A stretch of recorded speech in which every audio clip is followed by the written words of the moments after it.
السلام علیکم ورحمۃ اللہ وبرکاتہ۔ دوستوں، رمضان کے آتے ہی مساجد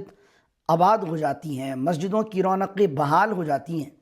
لیکن آپ نے مسجد جاتے ہوئے ایک چیز کا خیال کرنا ہے، اور وہ ہے جو کہ قرآن کریم میں اللہ تعالیٰ نے بیان فرمایا، یا بنی آدم خذوا زینتکم، اے آدم کی اولاد، جب تم عبادت کے لیے حاضر ہو تو زینت کو اختیار کر لیا کرو۔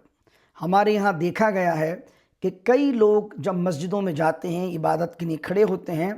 تو زینت کا خیال نہیں کرتے۔ تو سب سے پہلی چیز، آپ نے اگر مسجد میں جانا ہے تو نہا کر جانا ہے، صاف ستھرا لباس پہن کر جانا ہے،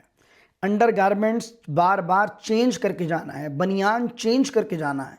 آپ نے خوشبو لگا کر جانی ہے۔ اگر آپ کو پسینے کا مسئلہ ہے تو باڈی سپرے بغلوں وغیرہ میں لگا کر جانا ہے، تاکہ آپ عبادت کا، تلاوت کا، نماز کا، سجدے کا مزہ خود بھی لے سکیں، وہ آپ کے اطراف میں کھڑے ہونے والے لوگ بھی لے سکیں۔ آپ کہیں کہ آپ کو بدبو نہیں آتی اپنے اندر سے، تو بھائی آپ عادی ہو چکے ہیں۔ بعض اوقات انسان گندا رہتا ہے، میلا کچلا رہتا ہے تو عادی ہو جاتا ہے گند میں رہنے کا،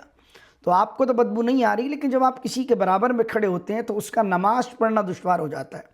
اگر آپ اپنا دینی حلیہ بنا کر رکھتے ہیں تو آپ اپنی داڑھی میں تیل لگائیے، داڑھی کو میں کنگھا کیجئے، بال بناتے ہیں تو بال بھی جنگلیوں کی طرح نہیں ہونے چاہیے، بالوں کے اندر بھی کنگھا کیجئے، تیل لگائیے، سنواریے اس کو۔ ٹوپی لگاتے ہیں تو ٹوپی میلی ہو رہی ہے، ٹوپی کو دھو کے رکھیے، ٹوپی صاف ستھری پہنیے۔ امامہ پہنتے ہیں تو امامہ بھی آپ کا صاف ستھرا ہونا چاہیے، یعنی آپ کا اگر ریلیجس اپیرنس ہے، یعنی آپ کا اگر دینی حلیہ ہے تو وہ اتنا خوبصورت اور اٹریکٹیو اور امپریسو ہونا چاہیے کہ لوگ آپ کو دیکھ کر اس حلیے کو اپنانا چاہیں، نہ کہ ایسا کہ آپ عاجزی سمجھ کے گندے رہیں اور خود اس حلیے سے جب کوئی آپ کو دوسرا دیکھے تو وہ بھی اس دینی حلیے کو، جو کہ آپ سمجھنے دینی حلیہ ہے، اس میں آنے سے پڑھا لکھا آدمی گریز کرے۔ تو اس لیے رمضان میں خدارہ جب مسجد جائیں